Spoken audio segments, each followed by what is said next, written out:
Good morning.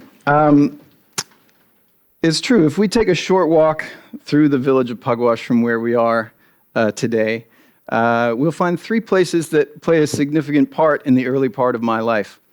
I was born in Pugwash Hospital, and I graduated from Pugwash District High School, and I also attended Cyrus Eaton Elementary School. Now, it was in elementary school in grade 5 where I was briefly the victim of a bully. Fairly run-of-the-mill bullying, name-calling, teasing, maybe a little shove here and there. But it did escalate one day at recess, and I rounded the corner to the classroom to find my bully had gathered most of the class to witness a fight. A bit of a surprise to me. And this so-called fight started and ended almost immediately with a single punch to the face. My face. My defense worked. Tears, thankfully. I think the tears mostly came from shock that somebody could be violent and that I was the recipient of it. So, of course, my mother was called and she picked me up from school that day, and we drove home and we had a conversation about what had happened. She certainly made sure I was okay and didn't in any way condone the actions of the bully, but she asked me this remarkable question, which was, why was it that I thought the bully had acted in this way? Well, I didn't know how to answer. But she went on to gently talk about what she knew of this bully's home life and that his parents were going through a somewhat messy divorce and life wasn't necessarily easy for him. See, we live in a small village, so we're often pretty aware of the ongoings of other people's lives. Now, my mother's question that day certainly didn't reduce the swelling in my face or the hurt that I felt, but this moment of curiosity and this opportunity to just see the other side of the story, well, that gave me this brief insight on the complexities of human behavior. And that's probably what started to help me to heal. There were no more incidents at school, thankfully, and thankfully the memories of school children is fairly short. I was lucky enough to grow up in a time before smartphone cameras and social media recorded and broadcast our lives to the world. But in ways that I couldn't necessarily have predicted, the experience I had that day in grade 5 and the conversation and the questions my mother asked me that day shaped the way that I live my life and the way I apply it to the work that I do. So I began to learn how to consider the stories of other people, and that through that, you could find a more peaceful understanding of others and about oneself. So, who am I? Why am I here? What do I do? And why am I speaking with you today? Well, I work as a cinematographer, often known as a director of photography, and I work in fiction narrative film. I've worked in many different genres and many different styles, and I tend to gravitate towards stories that speak somehow to the human condition. I've had the opportunity of working in many places around the world, from the West Bank of Palestine to Pangatung, Nunavut, to Africa and the Amazon River, pretty far distances from having grown up in rural Nova Scotia. My foremost creative responsibility is about the visual language, the basis of which is how cameras and lighting and the imagery convey and portray the narrative and the drama and the experiences of that story.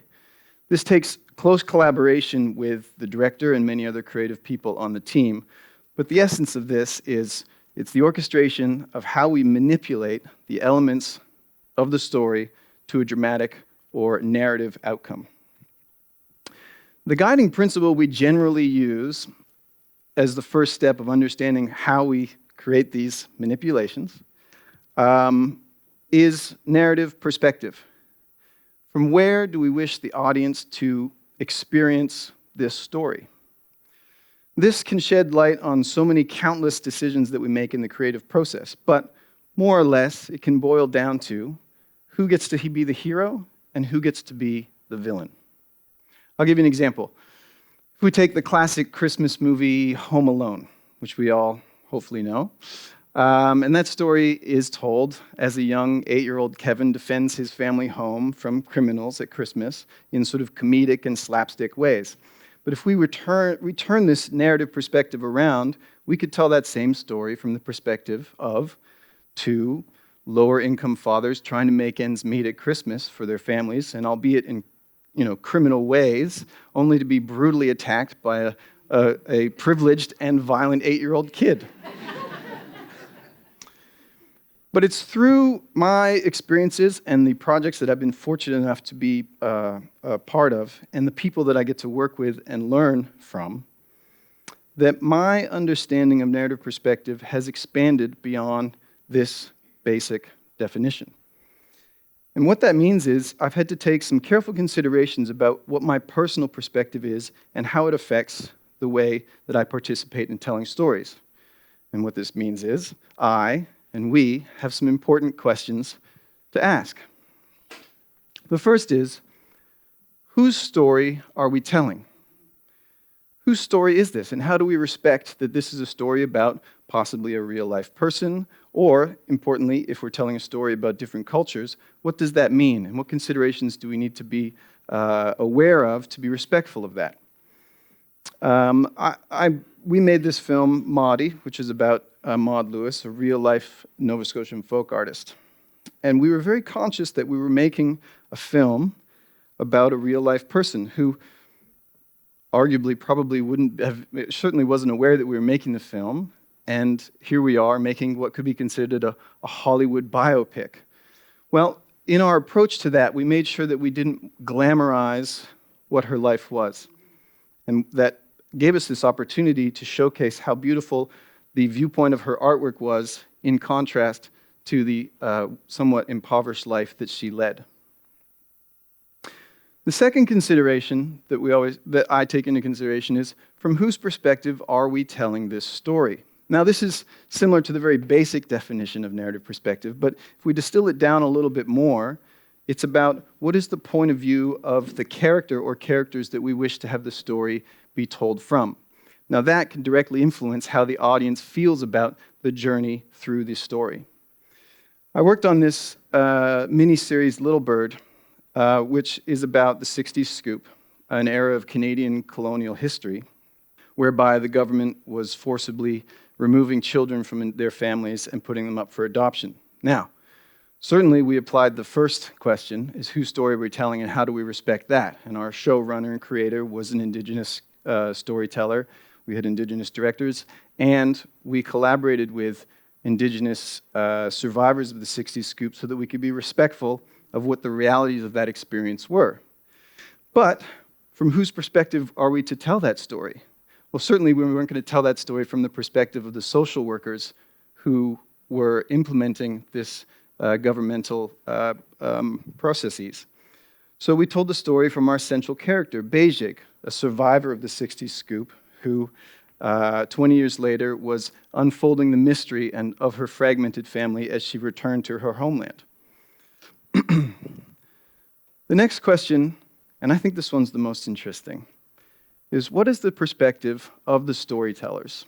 So certainly from any of our life experience, the way we tell stories directly impacts the way we tell them.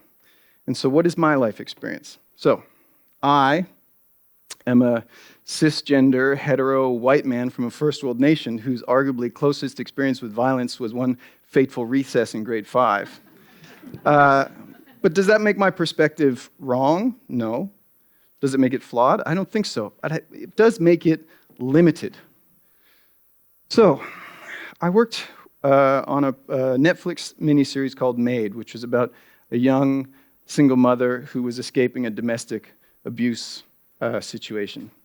And while we were making this, I remember asking questions about, are we making this domestic abuse portrayal dramatic enough? Are we making it loud enough? Does it hurt enough? It wasn't until the series was released and was widely praised for the nuance of that portrayal did I realize how universal these experiences were to so many other people, but not me. And in fact, the subtlety of that portrayal was what made it ultimately that much more relatable. So limited perspective generally comes from and creates bias, both unconscious and conscious. And biases can be very pervasive and can be reinforced by the world around us.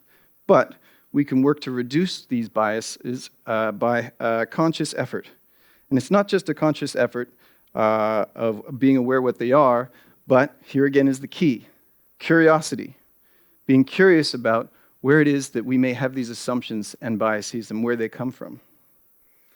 See, storytelling is about challenging and expanding the way we view the world and the people that we are fortunate enough to share this world with. And if we're not aware of narrative perspective and bias, we run the risk of narrowing that viewpoint rather than widening it. And in a world where social media algorithms and artificial intelligence tend to homogenize and, even worse, maybe manipulate the stories we're being told, it's all now more important that we apply curiosity and empathy to the stories that we participate in, because then maybe we'll get to learn that it's not just as simple as who gets to be the hero and who gets to be the villain. See, I am the central character in my life story, but I'm not the central character in everyone else's. And this world, I feel, has become very similar to this small village where we can now instantly become aware of the hardships of people around the globe. So, whose story are we telling? And from what perspective are we telling that story? And what are the perspectives of the storytellers themselves? I think we could add a fourth. What is the perspective of the audience? So what is my responsibility as the audience and therefore participant in the stories that are unfolding? Be curious. Thank you.